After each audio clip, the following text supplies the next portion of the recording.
Bonjour à tous et bienvenue dans cette vidéo, petit vlog en extérieur pour changer, ça vous permet de voir un peu ma tête puisque pour ceux qui savent j'ai eu un incendie dans ma maison, on a été délogé, j'ai plus mon studio donc je peux plus mettre ma tête dans les vidéos, ça devrait revenir dans les prochaines semaines, tout s'arrange donc je serai content de pouvoir remettre ça dans les vidéos. Donc ça fait un an que j'ai commencé la chaîne, donc un petit peu plus d'un an que j'ai commencé le poker. Ça a commencé par tout simplement ma première vidéo où j'avais de bons résultats, j'étais content. Et les joueurs de poker m'ont dit que j'étais le fiche de table, que j'étais vraiment ultra nul, mais de manière très bienveillante. Et j'ai reçu plein de conseils justement pour progresser. J'ai commencé à les appliquer, mon jeu a progressé et par la chaîne, j'ai essayé de retransmettre justement tout ça à la communauté. Donc après un an, la communauté c'est quoi? C'est plus de 1000 abonnés sur la chaîne. Et merci à tous pour votre bienveillance et pour m'avoir suivi jusqu'ici. Et c'est aussi Discord qui vraiment, des retours que j'ai des joueurs, c'est vraiment Discord de la communauté française de poker qui est au top. Parce qu'on a tout le temps des joueurs en vocaux qui sont en train de jouer, de faire des reviews, de partager. Donc on est vraiment très très actifs. Et pareil, ultra bienveillant, les gens sont là pour donner des conseils et s'entraider. Donc n'hésitez pas à le rejoindre si vous n'y êtes pas. Et à poser vos questions. On est là pour vous aider. Et voilà, ça fait super plaisir. Donc après non, mon jeu a beaucoup évolué. J'ai la chance aussi d'avoir un coach et ça, on va pas se mentir, ça aide énormément. Et voilà, un an de chaîne et j'ai envie de dire c'est que le début, il y a plein de choses qui vont encore arriver. Ici, je viens vraiment d'avoir un déclic sur comment bien comprendre la range de villa. C'est un concept que je comprenais sans vraiment le comprendre et je pense que je ne dois pas être le seul dans le cas. Donc dans la prochaine vidéo, je vais vraiment essayer de travailler ces explications-là pour vraiment que vous puissiez comprendre ce principe parce que vraiment là depuis, donc ça fait pas longtemps, c'est vraiment genre 2-3 semaines que j'ai compris ça, mais mon jeu a genre vraiment step up d'un coup. Donc actuellement, je suis toujours en L10, j'ai raté mon deuxième shot en L20, c'est des choses qui arrivent, c'est pas grave. Après c'est des shots agressifs, donc je tente quand j'ai 25 caves et je dois redescendre quand je perds 2 caves. 2 caves ça peut vraiment se perdre très très vite. Et donc, ça me fait quand même un petit peu vriller de faire le yo-yo comme ça. Donc ici, je vais monter ma bankroll en NL10 un peu plus haut pour avoir plus de marge en NL20. Et retenter ça, je pense d'ici quelques semaines. NL10, vraiment, je suis ultra, ultra confortable. Euh, je remonte mes caves sans trop de problème. Donc, voilà, je vais me mettre cet objectif-là. Et puis voilà, comme d'hab, vous allez pouvoir tout suivre sur la chaîne. Il y a une grosse interview aussi qui va arriver prochainement d'un joueur qui joue plutôt à Redliner, qui va nous donner des conseils et nous montrer des plays vraiment, ça va être je pense ultra intéressant. Donc voilà, plein de choses qui arrivent. Donc cette vidéo c'est pour faire le bilan après un an, c'est pour vous remercier aussi, parce que si la chaîne est là, c'est beaucoup grâce à vous. Je ne pourrais pas continuer évidemment si ça n'avait pas fonctionné, on va pas se le cacher. Et puis maintenant, ce que je vous propose, c'est qu'on va se faire une petite petit quart d'heure, une petite demi-heure de table où je vais jouer et essayer comme d'hab de vous partager un maximum mon thinking process en espérant que ça puisse vous aider. Allez, à tout de suite sur les tables. Ça y est, on est parti, deux tables incognito comme d'hab. Alors, on a une main déjà qui est intéressante pour commencer. 8 et 7 8 on va pouvoir la défendre, à moins qu'on se retrouve dans une situation où quelqu'un 3 bêtes. Donc j'ai mis le tracker, on va profiler assez rapidement les différents villas. Déjà, là, on est sur un joueur qui a l'air de vouloir fast play. C'est notre, faire tapis sur un pot de 21, c'est pas un très bon move en général. Donc, on a déjà une info sur Aconito 2. Ici, on va défendre comme on a dit. Et c'est pas notre board. Alors, il a pas forcément beaucoup de droits, évidemment. Il a une range très large. Mais on a une main qui va pas vraiment évoluer. Donc, on va éviter de se mettre dans un spot foireux dès le début. Surtout que je connais pas. Ici, on va 3 bêtes. France, j'aime bien. On est hors de position. Ici, l'As, c'est une carte qui est évidemment dans sa range. Donc, on va fold. On va check, pardon. Et là, a priori, il n'a pas d'as, mais on est battu par toutes ces hauteurs. Donc l'idée, ça va essayer de faire fold de hauteur dame, des hauteurs valet. Et vu qu'il n'a pas misé l'as, parce qu'il n'y en a pas trop, donc je pense que ça va être suffisant. S'il cool, ce qu'on vise, on peut le taguer, mais voilà, euh, c'était voilà, assez facile de prendre ce spot. Donc ici, on va fold As-3. Je vais juste replacer mon tracker. Vous voyez, mon tracker, il a encore un petit peu changé. J'ai mis quand même pour avoir... En fait, je cliquais pour voir les infos. En vrai, je préfère savoir direct et j'aime bien les couleurs. Ça permet directement de savoir joueur loose ou pas. Donc voilà, j'ai juste le VPIP, le PFR, le 3-bet et le nombre de mains. Voilà. Je veux pas qu'il prenne de la place mon tracker, je veux qu'il soit le plus light possible. Mais finalement j'aime quand même bien avoir ces quelques infos à vue d'œil. Même si voilà, j'essaie quand même de plutôt regarder ce que fait Villa et prendre des décisions sur ses lines plutôt que sur son VPIP. Ça veut pas toujours, c'est pas toujours très pertinent. Donc lui, pour le moment, voilà, il est open. Je vais quand même le taguer comme joueur, on va dire plutôt récréatif, mais qui a l'air de vouloir fast play. Et puis si on voit si on voit qu'il est capable de bluffer ce genre de spot, on avisera, mais dans un premier temps, s'il met la pression, on a toujours à fold si on n'a pas, la note. Donc je vais vraiment d'arriver, donc je connais pas du tout les joueurs à table. C'est un peu le principe, mais j'aime beaucoup toujours jouer en incognito. Alors j'ai eu quand même quelques fois des tables incognito, c'était beaucoup régulier. Des joueurs réguliers, du coup c'est un peu moins, on va dire, profitable. Mais en général, ça reste quand même des belles tables. Parce que les règles évitent un petit peu quand même. As-Dame, on va pouvoir 3 bêtes s'il open, ou on va open évidemment, et on pourra call à 3 bêtes. Mais c'est une main avec laquelle je vais pas 4 bêtes. Donc déjà d'avance, je planifie un peu ce que je vais faire selon ce qui va se passer. Si je me fais 3 bêtes, j'ai un call. Je vais pas 4 bêtes avec ces mains, on pourrait 4 bêtes, mais peut-être plus haut, là où on sait que des joueurs ont des 3 bêtes en bluff. Ça peut être intéressant de 4 bêtes. Mais ici, on a une main qui a beaucoup d'équité et qu'on va être content de call. Ici, il a juste défendu. Il donc. Et là, je vais raise direct. Parce que quand il donc, il a pas de brelan, il a pas de double paire, a priori. Il peut faire ça avec ses tirages couleurs. Donc on va directement le raise. S'il a un as, on a un as qui est meilleur que lui. On a opposition sur lui, donc je vais remiser cher. Parce qu'il peut avoir fait ça avec un valet. Et là, il va me raise. Et là, s'il a carré de valet, tant mieux pour lui. Mais après, on va splitter avec un as. Donc on va juste checker. Et il était complètement en roue libre. Il avait son tirage couleur. Après, voilà. Il aurait pas payé son tirage couleur, mais on lui a fait faire une énorme erreur. On l'a raise parce que ça faisait partie de ses mains. Il a payé très cher son tirage couleur. Il a joué complètement avec moi. Donc là, on a complètement exploité sa main. Et on lui a pris 37 BB. Et donc, on est très content. Et là, vraiment, river, il n'y a pas raison de miser, parce que dans ce qui va donc, il y a les as. Alors, il y a les valets, je suis mort. S'il avait un valet, il a carré de valet, mais du coup, le fait qu'il y en ait 3, ça lui retire. Les as, j'allais splitter contre lui, donc il n'y a pas de raison de miser pour split. J'allais juste donner plus d'argent à la room. Et puis son tirage couleur, il le paye jamais. Et je pense pas qu'il aurait bluffé. Ici, on va open. Et je pense que c'était le fiche de la table, parce qu'il y a des joueurs qui partent. Ici, on a juste défendu, on a un check. Sur ce flop, il l'a pas forcément touché au cutoff. Il va y avoir des mains, on va dire, offsuit qui vont jusqu'au 8. Alors, il part des pocket pairs. On va quand même call une fois. J'ai pas de raison de raise. Mais il peut vraiment avoir des Broadway. Et donc là, il n'a pas grand chose. Et je pense qu'ici, on peut mettre tout petit pour susciter quelque chose. Ou alors miser cher. Je pense que je vais faire petit. Je pense qu'il n'a pas grand chose. Là, on peut juste essayer de susciter un raise ou faire payer un 7. Et là, 7. Voilà. Ici, j'ai juste défendu. On a un check. J'aurais peut-être pu faire un peu plus cher. Parce qu'il aurait pu pas trop me croire. Mais. Donc là, à gauche, je vais check à nouveau, je value rien, j'ai juste de la showdown value. Donc je vais aller au showdown avec ma main. Il est open, il a évidemment, alors il a moins de 7. Et là, je check et je vais call s'il mise. Parce qu'il présentera vraiment rien. Et là, va roi. Ok, il a pas value son roi. Ok, donc lui, on lui met directement la pastille. C'est un mec ultra passif. Donc lui, si jamais il mise, vu qu'il sait pas value une deuxième paire, alors que moi je représente rien, j'ai checké 2 fois, c'est qu'il a une main intéressante quand même. Waouh, tapis 200 bébé, on lui laisse. Hein.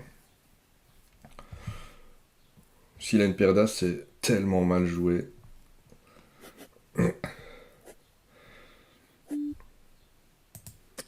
s'il avait au moins bien qu'une paire d'as, c'est quand même pas très bien joué, mais bon.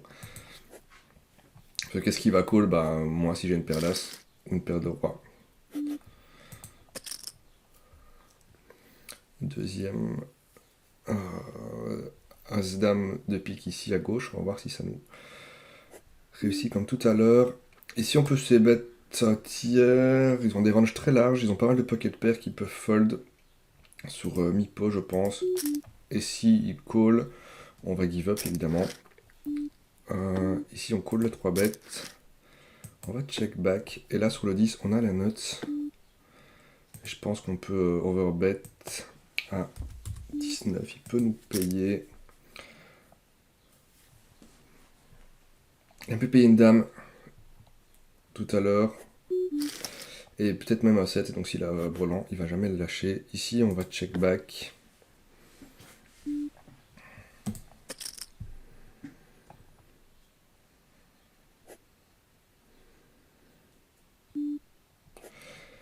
Et check. Je vais mettre. En vrai, on a de la showdown value contre. C'est As-Valet, As-10. Enfin, non plus As-10, mais As-Valet. On speed contre As-Dame. Il a aussi des rois-Valets, des rois-Dames, pour lesquels on est devant. Il a aussi évidemment des As-Roi. On va check. Je pense qu'il a As-Roi. Est-ce qu'il va fold sur tapis? Je représente vraiment rien. En vrai, on a quand même des mains combat. As-Dame, du coup, on split.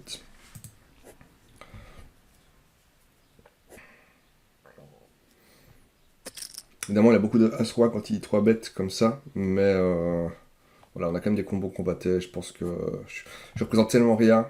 Il y a un monde où il call, même si je fais pot, il y a un monde où il call son As-Roi. Alors, il est très passif, on voit vraiment qu'il fait même pas de ses bêtes, donc si on défend, c'est pas notre flop. Enfin, on a une troisième paire. On sait qu'il sait pas value, mais il peut. On va le tester. En vrai, on va le tester. Si jamais il mise pas, on va voir s'il est calling station.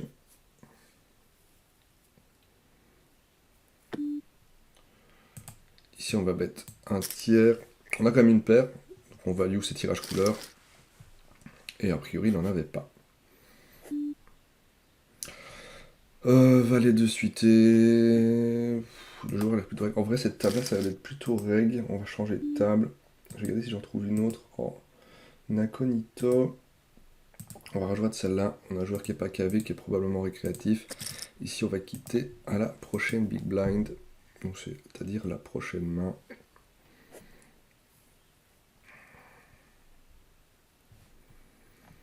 Donc là, ce joueur-ci n'est pas KV. Donc là, on a un joueur qui a l'air d'être sur 9 mains plutôt régulier. Là, on a un mec qui a l'air d'être un peu aggro. Qui était capable de faire tapis en peu de temps. Ici, on va faire vraiment tout petit. On a double paire, mais en réalité, ça veut dire qu'il n'a pas beaucoup de valets, il n'a pas beaucoup de neufs. Il part des tirages couleurs, évidemment, qui vont payer, mais on va essayer de faire payer un maximum de sa range. Et en plus, en bêtant tout petit, ça peut susciter des. Alors lui, je pense pas, parce qu'il a l'air ultra passif, mais ça peut susciter parfois des moves un peu improbables de vilain, genre se faire raise alors que en full bluff avec une main complètement random. Donc voilà, on bloque le board, il a pas de raison de miser cher, même si on a une grosse main, donc on bête tout petit et on voit qu'il a fold direct de toute façon. Ici, comme tout à l'heure, on a la showdown value, il a pas mal de Broadway qui n'ont pas touché, il a des tirages aussi qu'il aurait misé. Mais il a une range très large aussi. Je pense qu'un roi aurait bête évidemment. Ouais, s'il mise, ça va quand même être embêtant. Mais il n'a pas trop de tirage, il peut avoir 10 quand même, hein, évidemment. Mais il overbet. Très bizarre. Très très bizarre ce move. Il a l'air d'être plutôt régulier, donc on va pas forcément envie de jouer beaucoup contre lui. C'est bizarre ce check pour overbet après. Drôle de line.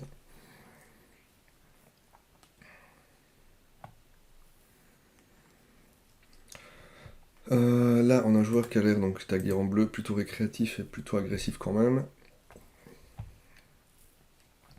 Et on va reprofiler un peu à droite ici, 18-18, 27-18. J'ai pas encore vu beaucoup de choses sur eux. Pour le moment, ils sont plutôt reg. Enfin, 27-18, il y a quand même un delta assez impressionnant entre son VPIP et son PFR, donc on va dire plutôt reg fish, mais j'ai pas d'infos pour le moment sur lui. Paire de 4 ici, on va défendre, on va être contre 2 runs, donc on va juste chercher notre petit brelan. On le touche pas. Ah, c'est roi, c'est clairement des mains qui sont dans la range de cut-off, donc si c'est bête. Même s'il fait tout petit, en fait on a tellement peu de chances de toucher à 4 que ça sert à rien de s'enfoncer là-dedans. On va fold directement. On est venu 7 miner, on touche pas. et bah c'est pas grave, on lâche directement notre paire. Bon, on voit une carte en plus gratos, c'est pas 4. Même délire, hein, on a plus qu'une carte à jouer, il fait cher en plus, donc lui il peut avoir des as, donc on fold. Donc déjà il a flat, donc c'est vraiment, je pense que c'est contre lui qu'on va avoir envie de jouer, contre Aconito 4. Même chose, on va prendre le temps de le profiler un petit peu. J'essaie vraiment de faire l'effort maintenant de profiler les joueurs, ça vaut vraiment la peine. C'est vrai, depuis que j'ai vu la vidéo Kill Tilt avec le joueur de NL 2000, quand il y a une vidéo où il revoit une session à lui, et c'est genre ultra intéressant, vraiment, c'est la meilleure vidéo de poker que j'ai vue, je pense. Je vous la conseille vraiment sur la chaîne Kill Tilt. Et on voit comment il profile le joueur. Il va vraiment target un joueur à table et s'il joue un maximum contre lui, quitte à passer des mains un peu intéressantes, mais sans plus, avec des joueurs réguliers, parce que bah, c'est des spots qui finalement feront pas tellement d'argent. Il va vraiment se concentrer, donc là je pense qu'on va pouvoir se concentrer sur lui. Et voir un peu s'il a tendance à fast play quand il a ses notes, ou est-ce que c'est genre un mec ultra passif. S'il est ultra passif, bah du coup, ce sera pas forcément le fiche le plus intéressant. Et alors, encore une fois, oui, j'utilise le terme fiche, je sais que certains n'aiment pas. Euh, Mon point de vue, c'est que, ok, on dit c'est pas respectueux, mais je veux dire, faut pas vanter le fait qu'on a du respect pour ce genre de joueurs alors qu'on est là pour leur prendre leur argent, quoi. Enfin, en gros, on est là et notre but c'est de les piller. Donc on peut s'inventer une notion de respect vis-à-vis d'eux, mais en vrai, moi je suis là pour prendre ces caves, et c'est tout, hein. Donc voilà, pour moi c'est... J'utilise le terme, c'est pas péjoratif, c'est des joueurs qui ne jouent pas bien au jeu, qui font des grosses erreurs. Et c'est de là que vient l'argent, et c'est contre eux qu'on veut jouer. Alors, As-Roi, ici, on va ouvrir. Ici, on va toujours ses bêtes un tiers. Ou alors on peut check pour call. En vrai, il a une range tellement large, il a 47%. Il a l'air d'être un peu aggro. Donc ici, on peut check pour call. On a une main qui est intéressante à call. Je pense qu'on n'a pas 3 barrels de value. En plus, le board monocolore est ultra flippant. Mais il peut... bon, ok, il a pas l'air d'avoir quelque chose. Mais il peut tenter de le bluffer. Et donc là, on va mettre 2 tiers pot. Celui-là, il va moins nous croire aussi sur le fait qu'on a touché ce board. Sur le SAR, on n'a pas de raison de value le SAR. Donc en gros, il peut nous payer une range beaucoup plus large.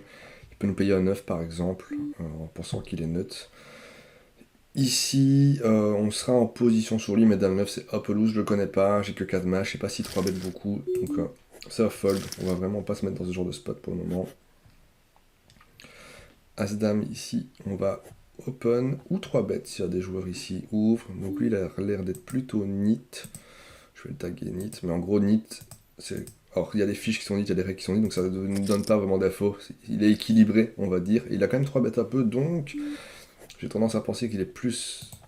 qui tire plus vers le régulier, mais ça n'empêche qu'il n'a pas l'air de jouer des masses de mains pour le moment. 18 mains, évidemment, il a pu très bien ne pas toucher depuis qu'il est là, c'est des choses qui arrivent. Ici, on va 3 bêtes ce joueur, qui est plutôt régulier. Comme j'ai dit tout à l'heure, c'est pas forcément contre lui qu'on veut jouer. Mon ennemi a beaucoup d'équité et on veut quand même. Faut pas déconner non plus, faut pas fold à tout prix. Alors, c'est pas mon bad range pour 3 bêtes, mais voilà, 3 bêtes ça print, donc il faut en profiter. Ici, pareil, en 3 bêtes, ce joueur. 5 mains pour le moment. Et là, quand on se fait 4 bêtes, on a un fold ultra facile. Et ici, quand on se fait 4 bêtes, on a un fold ultra facile, tout simplement.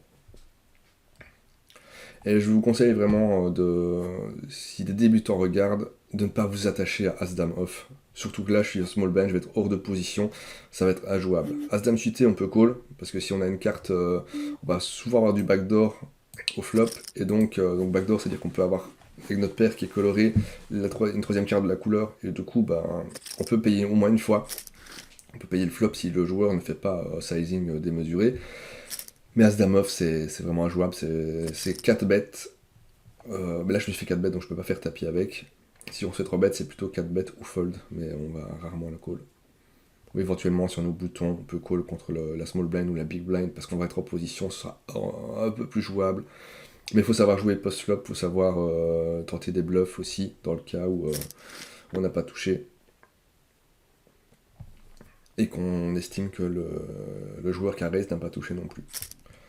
Ça, c'est juste de la lecture de range. Encore une fois, si j'ai un exemple ici en cours de vidéo, j'hésiterai pas à vous expliquer tout ça. As-Valet ici, on peut call ou on peut 3 bêtes. Je vais 3 bêtes. Pareil ici, ici on va ISO à 5 bébé. Ici on a dit on 3 bêtes, on va faire x4, c'est très bien. On pourrait faire 11, gratter une big blind. Ici sur ce flop, on a évidemment des As-Dame dans notre range. Alors lui il a call pas mal de As-Dame aussi. Ce qui n'empêche que dans les pots 3 bêtes en général, ça a tendance à overfold. Quand on sait bête, s'il a des pocket pairs qu'il n'a pas touché, il peut les fold facilement. Donc voilà, je vais très souvent faire assez bête parce que ça va en général print sans trop de difficulté. Les joueurs ont tendance à pas savoir trop se défendre. Et après, voilà, s'il est venu avec son petit brelan, avec sa petite paire pour toucher son brelan, il n'a pas touché, il va pas assister. Et donc c'est vraiment très intéressant de ces bêtes. Alors ça dépend du board. Hein. Ici il y avait une dame, j'ai des as-dame quand j'ai ces bêtes, quand j'ai 3 bêtes. Il y a des boards que je vais passer bêtes, imaginons 9, 10 et 7, le tout avec 2 trèfles par exemple. Je vais passer bête parce que le board est ultra connecté, il est plus dans sa range, parce qu'il aura des feuilles des valets-valets, des dames-rois, donc en gros il va avoir soit de toucher, soit de beaucoup d'équité, et en fait ça va pas être forcément le meilleur board. Ici, on va 3 bêtes. Et je vais quitter cette table. Est-ce qu'il y a d'autres tables Incognito? Oui. Je vais quitter la prochaine Big Blind parce que là, on n'a plus de récréatif. Je vais essayer de trouver une autre table. Celle-ci potentiellement. Et ici, on a un board qui est magnifique. Il n'a pas de roi a priori, sauf s'il défend As-Roi en pot 3 bêtes. Et on a déjà une paire. Donc, enfin, il peut avoir défendu Valet-Valet 10-10, évidemment, 9-9.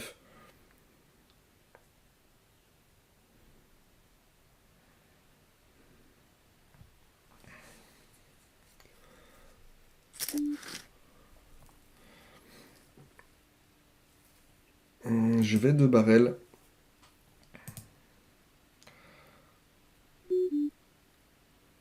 Pour justement faire fold, c'est 10-10, Valet-Valet, Dame-Dame. Alors est-ce qu'il y a vraiment les folds, je suis pas sûr, mais j'ai des As-Roi dans ma range, j'ai des As-As. Il a pas trop de roi, donc je pense vraiment que je suis en semi-bluff, on va dire. J'ai quand même de l'équité. Enfin, je value quand même tout des Dame-Valet qu'il aurait call, enfin, qu'il est pas censé call, mais qu'il aurait pu call. Et en même temps, je peux faire fold des pocket pairs, parce que j'ai des As-Roi évidemment dans ma range. S'il a pas d'As ou pas de roi, il peut clairement overfold. Par contre, je vais devoir give up maintenant, dans le cas où il call, et on va être obligé de give up. Ici, on fold.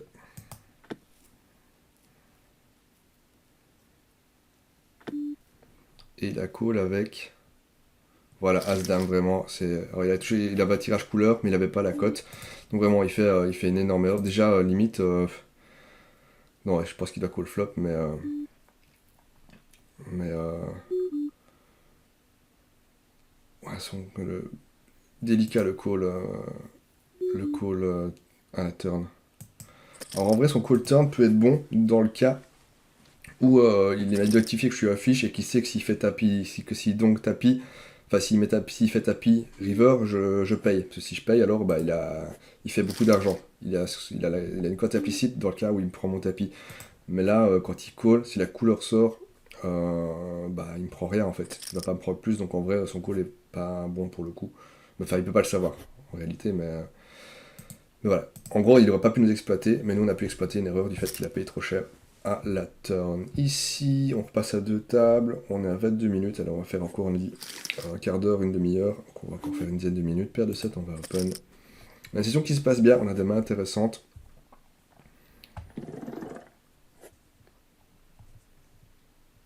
Ici on open, si on se fait 3 bêtes, 0, alors lui 3 bêtes un peu trop. Alors que 16 même, on va voir si 3 bêtes encore une fois, ça va quand même un joueur qui 3 bêtes qui est un peu agressif, on peut quand même call, paire de 7. C'est loose, hein. Je le ferai pas contre tous les joueurs, mais lui il a l'air d'être un peu foufou. Ici, on va se bet un tiers. On va faire payer tous ces tirages couleurs. Il peut avoir des pocket pairs plus petites que la note. Il peut avoir des 5 et 7 par exemple. Donc il a quand même une range qui peut être composée de pas mal de tirages. Il peut aussi avoir des valets. Mais bah, on le saura à la fin. Et là, et son donk n'a genre aucun sens. Si ce n'est qu'il vient peut-être de toucher un tirage couleur. On va payer et il va falloir qu'il mette... Ah, le 5 est pas terrible. Il y a tout qui rentre. Là, il fait pas très cher. On est sur raise ou fold. Je pense qu'on peut le raise. Il fait vraiment pas cher. Allez, go, ça part. Faut tenter des lines. On va tenter des lines. On va le raise. Il représente vraiment rien. Et il représente surtout avec son sizing un joueur qui a peur de la couleur. Et ça passe.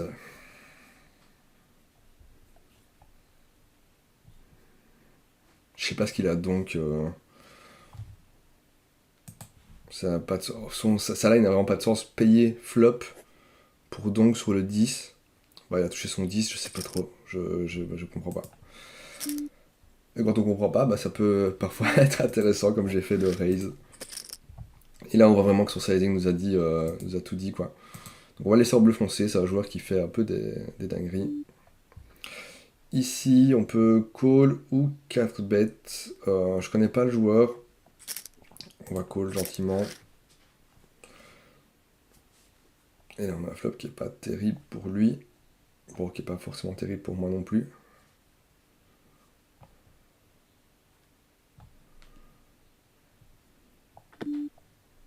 Check, on va check back. Si on peut avoir un trèfle gratos, on est content. Sa range est majoritairement composée, enfin pas majoritairement, mais il a beaucoup de As-Roi. On bloque un peu des rois, des As-Dames. Et en vrai, des As-Roi, il n'en a peut-être pas tant que ça. On va quand même payer une fois, en fonction, ça dépend de son sizing. S'il fait pot, vraiment je fold. Check, et là je pense qu'on peut... on peut... Je vais check pour call. Je pense qu'il va overfold. Je vais check pour call s'il veut tenter un bluff, et sinon bah, je vais avoir ma street de value maintenant. Je pense que si l'as-dame il va pas être bien, un petit paire d'as à gauche, ça va juste voler la blinde. J'annonce. Voilà, ça fait que ça les as, faut pas se mentir. Et en vrai il va pas trop me croire, et là on a juste un call facile. Et la paire de 10. Pas de raison de raise, je suis pas sûr que si je bête petit sur le roi, il me... Alors je pense qu'il peut quand même call une street avec sa paire de 10, mais sur mi-pot, pas si sûr. Donc je pense que c'était peut-être la meilleure line. Enfin, je pense. Moi je pense, c'est pas sûr évidemment. As-10, on va open. Alors est-ce qu'il aurait fold sa paire de 10 s'il se fait 3 bêtes, s'il se fait 4 bêtes, je suis pas sûr. Moi je pense quand même que j'ai un petit barrel de value à prendre à la turn. Le problème c'est qu'il a pas mal de... Ah non, je bloque les As-Roi, mais il a des As-Roi dans sa range.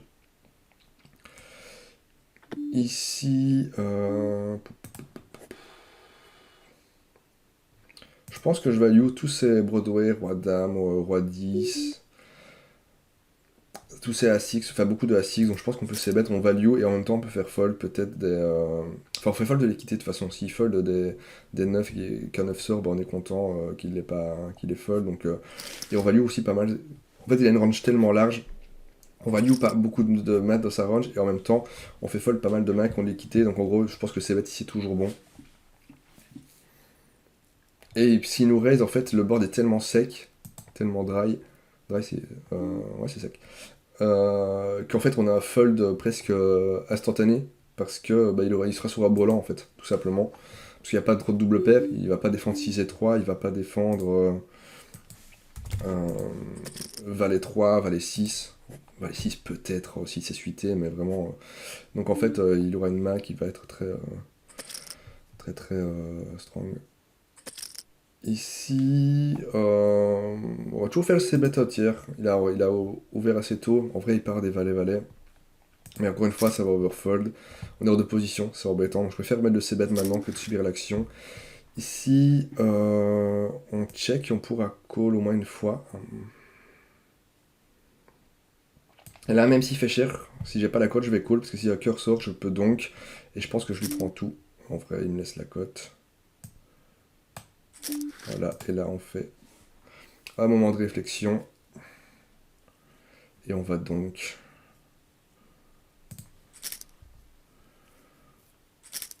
Et il nous paye ses dames, merci à lui. Et bah c'est une session où ça touche. On a des plays vraiment vraiment intéressants. Ici la couleur qui sort, il y a un monde où sa paire de dames, enfin il y a même un monde, il y a vraiment de grandes chances même en fait qu'il craigne la couleur et que sa paire de dames il check. S'il check c'est catastrophique. C'est 60 bébés qu'on lui prend pas. Donc vraiment, ici il faut donc, en fait. Il faut vraiment donc aller chercher... Ici on va les squeeze. Lui il ne représente pas grand chose. On a une Mac intéressante pour squeeze. C'est une Mac assez polarisée. Si je me fais 4 bêtes, je fold sans hésitation. Et on voit que, encore une fois, ça print. Je vais le mettre plutôt reg. Même si... snap, enfin pas, j'ai pas snap, mais le donc tapis river, il y a une couleur, c'est quand même très. Hop, on va mettre plutôt regfish. C'est quand même très strong. Ici j'ai comme celle. Ici je vais ISO avec 8 et 10 de cœur. On veut jouer des mains contre lui, on veut faire grossir un peu. On a un flop qui est assez intéressant. On va pouvoir c-bet un tiers. Alors il fold pas beaucoup, mais ou alors je peux check pour payer. J'ai pas qu'il fasse pas en fait. Là en gros je me donne la cote. Et là on a le valet, donc c'est nous qui allons faire assez cher.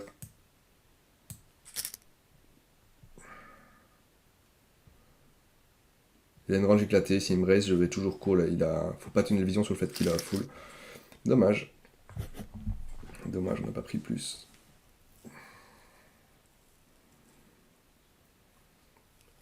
Et on a la demi-heure, donc on va finir le tour de table et on va quitter à la prochaine big blind. All cash game table, sit out. Voilà, c'est vrai qu'on peut faire ça. Ici donc As-Dame c'est un open évidemment. On fera après le bilan, voir un petit peu combien cette session a rapporté.